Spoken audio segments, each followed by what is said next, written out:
Hey YouTube, continuing on with my 2016 predictions. Next up is going to be delivery drones, and kind of have to admit this is a little bit something I want to see happen. I kind of don't think this is the year it's going to happen, but I'm going to throw it out there almost as a hopeful. And it could. There's no reason why it couldn't happen. Um, and this could be the year it happens. And when I say delivery drones, I'm going to back up a little bit. People who are around me and know me, the minute that remote control devices incorporated GPS in it, and I realized that was doable and it was at an affordable rate, and compact and could handle it. And about that time, when that happened, I said the lights went on. I said, "Wow, that's just one step away from putting computer automation in these drones." At the time, it was just remote control devices, like mostly remote control aircrafts where I saw it big, and and they already had almost computers on board, anyways. And also, what was interesting was, well, I'll back up. As soon as I saw the GPS come out and start getting marketed into the remote control devices, again, mostly remote control aircraft and helicopters, especially aircraft at the time, I immediately was like, man, this is awesome because we could do deliveries like this. And being into the electronics, it seemed like I was always needing a part that a friend of mine, maybe in the next city over, or even, across town would have, like a resistor or a capacitor, these very lightweight things. Um, and stuff you needed for soldering, maybe some little bit of solder or something like that. Not very, probably a spool of solder would be the heaviest thing that I would ever need at the time, and most of it was just extremely light. I was like, man, we could just use remote control aircraft to deliver these parts back and forth between me and my friends. And I was like, man, there's no reason why this couldn't boom and take off. And I was kind of a big advocate. Um, I think one of the most vocal people. And again, like we had a robotics club, and I was always saying, hey, we should do. I think that there's going to be robot delivery systems. Um, Anyhow, so I was a real big proponent early on, and then as the technology started evolving, um, then they started basically. I mean, you look at where computers are today as far as lightweight, and I went so much as I spent quite a bit of money just researching on my own, and I learned a lot of stuff. So I was kind of like gonna. There's so many platforms you could go with. You could even do remote control car delivery systems, but I chose the fixed wing aircraft just because it was easy and not too expensive to get into. And there was a remote control club near my home, and so I actually went out and got an inexpensive remote control airplane, and put it together. And I don't even know if I actually ever flew it, but I'd hang out with the RC guys and pick their brains and learned a lot. There's some surprising. If you want to learn some really cool knowledge, the guys that actually go out and build their own remote control airplanes, or at least have had that experience. Sometimes they buy off the shelf one if it's cheap enough, but they know how these guys are usually older. They've been around since it used to be gas powered, and that was another big thing when electric planes became a reality. In fact, if you go out now and try to look at the cost of a fuel for remote control airplane, you can see why they took off. One of the main reasons why they took off in the electric side was because the fuel was extremely expensive. It went from going very inexpensive to being horrendously expensive to the point of, why would you spend that kind of money on a remote control, essentially looked at as a toy or a hobby at the time. And you'd have to be very rich and very passionate about it because the fuel was just extremely expensive. Luckily, the electrical side of it really took off. And the battery technologies were way leading in the industry. And it's kind of funny how much from what was considered a toy manufacturing department was really the cutting edge. They had plastic, it's not like plastic, I don't want to say lithium, I think they call them lipos, lithium ion, but in a plastic malleable form. And a lot of people don't even know that technology exists, but if you hang around the RC guys, they'll tell you it exists, and a lot of them are using it. And they have very lightweight, high-powered batteries, and on a small scale, but would run phenomenal times. And that technology hasn't really even merged. Like you look at a power drill and stuff, unless they're encasing it inside that. And I think they're just using regular lithium-ion batteries. But there's polymer or plastic lithium-ion batteries out there, which the majority of the public's not aware of. They're very lightweight, very powerful, hold lots of amps, and they work on trying to draw, sustain amperage over a period of time instead of kind of like dying down like your lead-acid car battery does. There's some phenomenal technologies there. Anyhow, all that being said, is I guess was a really big proponent of a drone delivery system, and there's so many areas that you could approach it. One big thing is the whole algorithm of how how high you should fly, what path you should take, how to deal with maybe two drones heading straight to towards each other, the traffic navigation, so to speak, kind of like for automobiles, how we devised our current traffic laws and decisions, like when four cars come to a stop sign roughly at the same time, how do you decide who goes first, things like that. There's a lot of interesting things that could be done with just that aspect of it alone.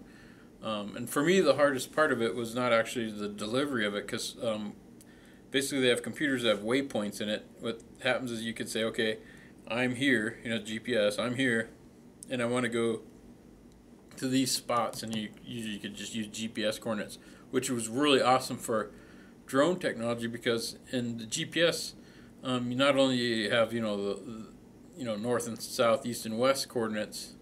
They don't call it that, but I'll just do that for simplicity. But they also how high you are, or how low you are, and that is pretty incredible, because when you come into a flying platform, that introduces height, and it was built into the global satellite system already. Now you got some nonsense going on where people were, I don't know who was responsible for it. It's really the military or somewhere along the line. They got the idea of, well, we should scramble it so they're not that accurate, which is just kind of a dumb thing, because there's ways to work around that. And it just adds a complexity to the guys trying to do good stuff, like just simply drone delivery. Now, anyhow, so it was close enough to where you could get a drone from point A to point B pretty accurately. And boy, doing a lot of rambling here. I apologize for that. Anyhow, to sum it up, and you see a little bit of guys of the. You seen like the drone on quadcopters really took off, because the hardest part of drone delivery, in my thinking, is actually the drop off or the pickup. The flying from point A to point B is pretty easy to do. Today, it's pretty easy to do. Actually picking up a package or dropping off a package and deciding how you want to do that. There's many ways to do that, and that's where the kind of like the trick of it is, because there are so many options and there's no standards, and each thing I've seen has an advantage and disadvantage, and what platform you use has advantages and disadvantages. When I say what platform, like a fixed wing aircraft versus a glider versus a quadcopter versus a traditional copter. And I've even seen, I'll just call it a corkscrew, which within the last year I have seen, and I never thought that they were making stuff like that. Picture kind of like a helicopter, but it looks like a rocket, and the blade circularly wraps, and so when it spins, it's like a corkscrew flying into the air, and it has some really neat I don't even know what you call them. It has some really neat properties in that it can hover in one spot. You can literally throw these things out, and then they kind of like catch where they're at, and they'll adjust and go to where they need to go and stuff. Really cool technology that you don't see mainstream. Everybody's pushing the quadcopters pretty cool, pretty hard right now. But and then the government gets all scared about it, because they're like, oh, people delivering product, comes down to how we going to tax it, probably is their big fear. But you could start out doing all kinds of cool lightweight. Everybody's like, well, I want to deliver a pizza, which is actually a very hard problem to solve, because if you get a weight shift your pizza all sides to one side, a pizza tends to be heavy weight is the enemy of a lightweight aircraft product. But there's ways around it. But there's so many needs for quick delivery. If you think about like an oil filter doesn't weigh very much for a car. Also, another good one would be eggs. Eggs delivery would be really cool if you could partner with some farmers. The chickens lay the eggs. You already have subscribers daily. You could deliver like 4 eggs a day. Um, uh, and that might get into a psychological problem because people might be expecting a dozen eggs a week or something weird like that. And the more you get, the more harder it is. But realistically, 4 eggs a day would probably work out fine. And it'd be cool to actually partner with some farmers and some experimental people to where the farmer just puts the eggs in his location. You have a little robotic system in place that would pack them up for you, and then a drone that would come in, pick them up, and deliver them to your customers. That would be awesome. And it wouldn't take that long. You're talking about an hour delivery. Where currently nobody's delivering eggs, fresh eggs to the home. That'd be pretty awesome. Electronics. Unfortunately, electronic hobbyist industry is dying rather rapidly. There's not even very many people with a skill set around. There are a lot of people, but the people you just walk up on the street. If you took 100 people just randomly out of a mall or something, or just on the street you walk by, probably nobody, maybe one out of them, is would know how to use regular electronic components, like how to solder in a capacitor and do something with it. But those components are so lightweight, and it would be awesome to have them delivered. Now you get in the automotive field, there's tons of times when somebody needs a gasket, or they ordered a part, the auto parts store delivered the part, and like the gasket was wrong, and it wasn't even the auto parts guy's fault, and it costs a lot to give somebody a little gasket that's basically a piece of paper and drive it across town and deliver it to them to correct a mistake. Or even if somebody says, I need an oil filter right now, it becomes, what do you make, $1 off the oil filter? And then you're going to spend $5 in gas. You hope to make it up by giving good customer service, and maybe they'll order a bigger product down the line. So you just lost that profit of selling that dollar oil filter. But if you had a drone system set up, your customer would love it, because as soon as they called in and said, I need X, Y, and Z, if it's a lightweight thing or a little small deal, you could just put it in your drone, it'd be there and get it to them in like 5-10 minutes. Because you don't have to deal with traffic. You're dealing with, as they say, as far as the crows fly, is the term used.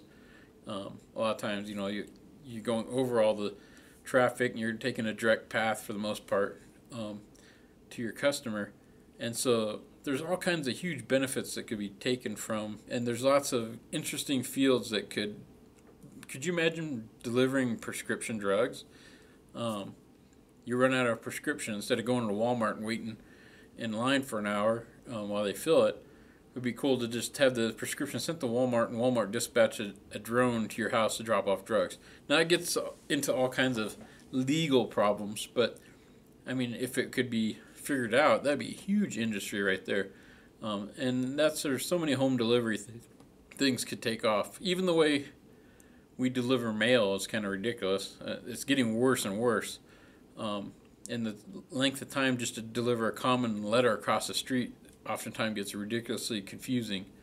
From the town I live in, if I want to mail a letter across the street, a lot of times it'll end up accidentally or on purpose going to a sort center that's just like an hour and a half drive north, get sorted out to be sent back down south, and then driven out in a truck. And then they wonder why they don't have any, why the post office is losing money. And it's like they've gone from being very innovative and having good processes to where they're doing really weird stuff. It took me almost a month to get a package forward, because it went, instead of just going up to the next city over, it had to go up to a whole different state, because that's where their package forwarding, it was actually just a letter. Their mail forwarding center was in a different state for that whole region of the United States. So it went up there, and then of course it wasn't December yet, but it was near Christmas, close enough to where they were backlogged like crazy. So something that should have taken 3 days ended up taking like almost a month or 30 days. And so the mail system's getting more and more bogged down in problems there, and I don't understand what's quite going on there. But like a drone delivery system could really ease a lot of that stuff, especially in cities delivery and stuff like that. Anyhow, my hope is this year will be the year of the drone, and somebody somewhere will do something like the egg delivery or something similar, and start out small, and it'll build up and grow on itself. And eventually, it's gonna happen. It's just mostly a matter of regulations and things like that start getting into the way. But my hope is that this year, 2016, could be the year of the delivery drone. Anyway, so that's my prediction for 2016 is hopefully we'll see the delivery drone. Thanks for watching, and if you like this, give me a thumbs up, and if you subscribe, you'll see more videos as they come out.